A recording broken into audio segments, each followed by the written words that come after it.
Hello everyone, welcome back to my YouTube channel, RussKFam. Today's video is prepared for people who just started investing, and I'm going to keep things very simple here. At the end of the month, after you're paying off your rent, utilities bills, debt, grocery, and things you can afford, now you have some money left.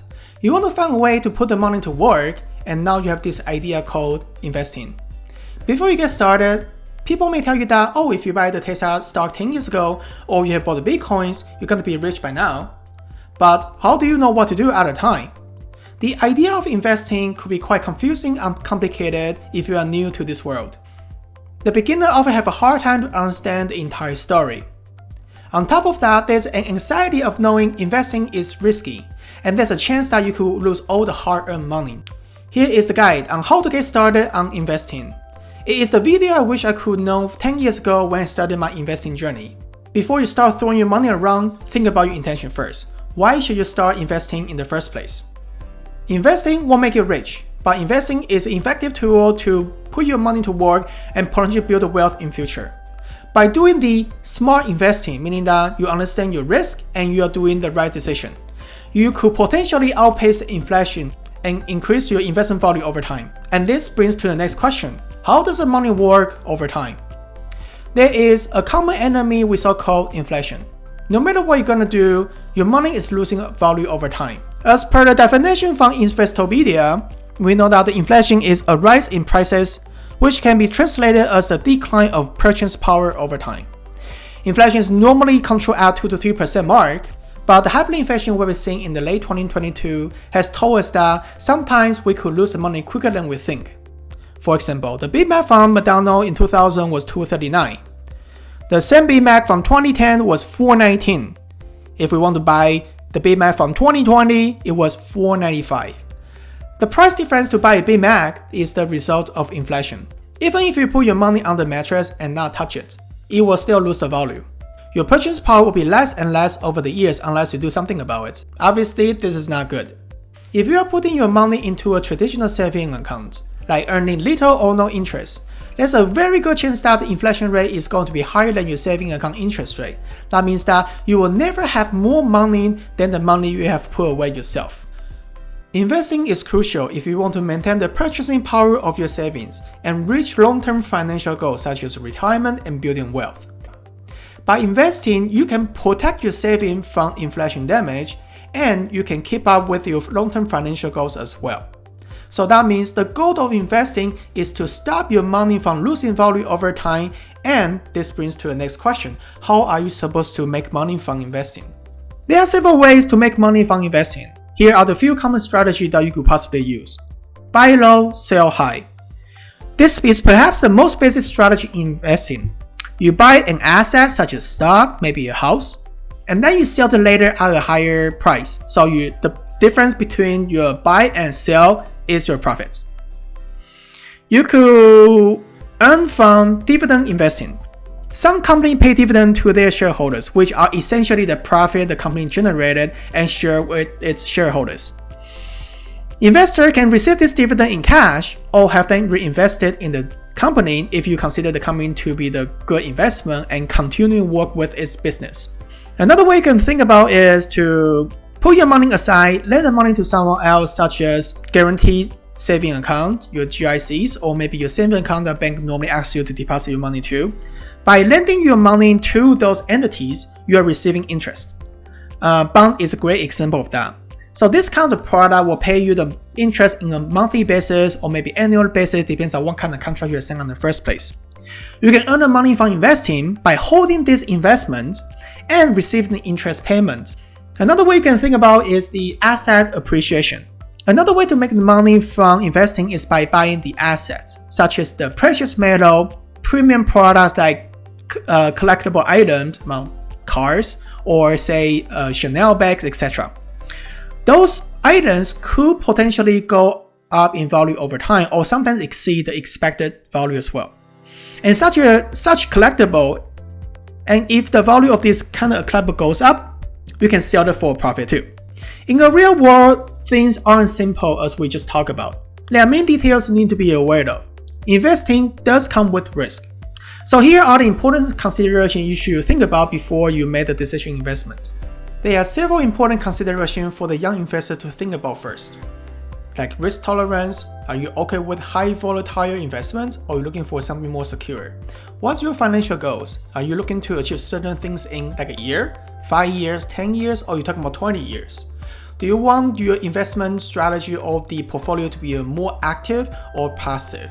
Do you want to do the investment yourself or are you looking for the professional to give you a hand? More importantly, where do you want to place your investment? Do you want to put it into the taxable investment account or maybe non-taxable investment account? What's the purpose of that? Are we talking about the 401 in US or talking about the RSP or maybe TFSA in Canada? What do you want? After you considering all these kind of factors, you will really understand what kind of investing strategy or what kind of investing you want to be committed to. So now let's talk about risk tolerance. When you talk about risk tolerance, you need to understand, are you okay to lose all this money? Or if you're not okay to lose this money, why don't you go for a more secure investing strategy then? So volatile investments such as stocks can make great return, but the social risk may not be something you want to live with. And sometimes some people are very uncomfortable when the stock price decline. And when the stock price decline, they normally tend to sell at a panic. And you don't want to sell the shares you already have because there's a potential chance that the share price could bounce back in future. As a result, when you sell the price in panic because you weren't comfortable with the risk, you also lose the future opportunity to get back the potential loss, also means the potential gain as well. What type of investment should a new investor to consider then? I mean, there are many different types of investment you could buy, such as stocks, bond, ETF, mutual fund, commodity, real estate, etc. You can even look into a more advanced product such as short ETF, a different strategy about leverage plan, but those are way too advanced, so we're gonna skip those information for now. So for beginners, the investing in index fund or ETF will be a great starting point. I would really strongly recommend you to think about that actually. The index funds like S&P 500, Nasdaq 100 will provide you a diversified investing portfolio. Normally, this kind of fund will have a lower fee and provide attractive return. The most obvious benefits of investing in index funds is that your portfolio becomes instantly diversified. You will minimize the likelihood of losing some or all of your money, so that means that the anxiety of losing all your hard-earned cash could be greatly minimized through doing this exercise. Considering an index fund that tracks the S&P 500, this fund will hold about 500 different stocks, where the performance of each of these 500 stocks fluctuate over time. The investing in a fund that holds all of them will match your portfolio's performance to the index itself. So that means that by diversifying your portfolio among so many companies, by investing money into just one index fund, it will ensure that the value of portfolio is not overly correlated with the fortunes of any one company listed in the index. The second advantage of buying the index fund will be the lower management fee. Another major benefit of investing in the index fund is that the cost, including the taxes and the management fee, may be lower than the other funds that are associated with the other type of the investment funds. Like low management fee over the time, considering the compound effect, you can greatly save your money throughout the years. And all those saved money can be reused in your investment again. So that means that there's a chance for you to earn more money in the near future too. So when we talk about the amount of fee, we're talking about say 1% or less for S&P 500. I remember the Vanguard has like a 0.5% MER for those kind of product. This is something that you should look into. And compared to the active managed fund, sometimes it can be above 1. The highest MER ever seen is like 2.8% these days, which is quite expensive. So that means that for every $1,000, no matter whether you earn the money or not in that year, you're gonna pay them 2.ish% management fee for this service. S&P 500, I should say that index fund often give you an attractive return. Just like Warren Buffett said, when he made his first million bets, even the smartest and most diligent portfolio manager can rarely steer active managed fund to be the index fund.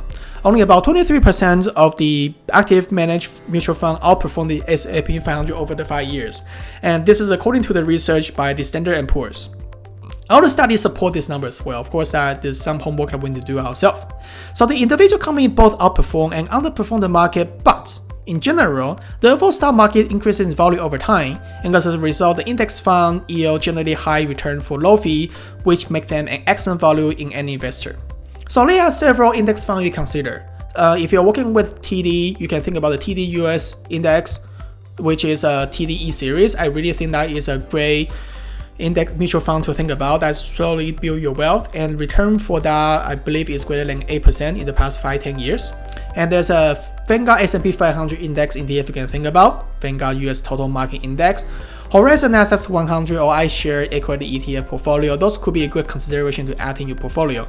Of course, there are different strategies to distribute your money investment into this kind of portfolio, but there's another story that we can talk about in the next video. So how much money do you need to start investing? Even if you have like a $100 left per month, you can use that $100 to start investing. The most important thing is that there's no minimum investment. Of course, there's no maximum investment either.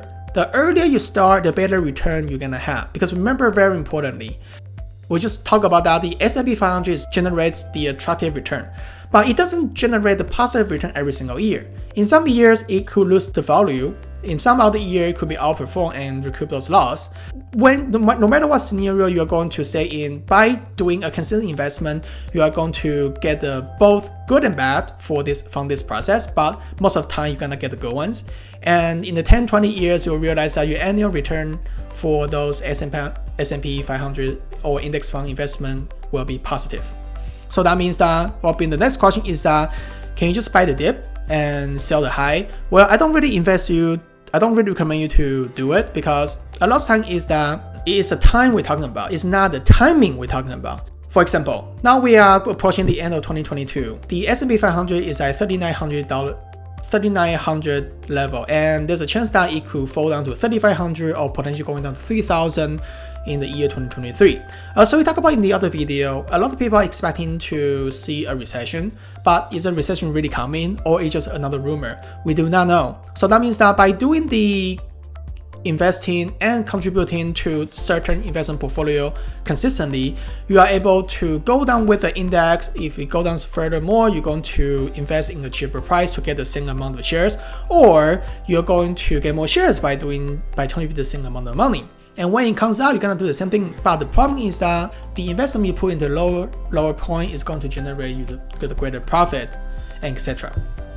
The bottom line is, when you start investing, think about your risk tolerance. Think about your financial goals. What are you trying to achieve? What are you trying to get? What is your strategy? What would you like to do? Do you know where to get the help? Do you know how to get the help? Ask you these questions. If you cannot answer all those questions, maybe you should step back and do more homework and think about twice.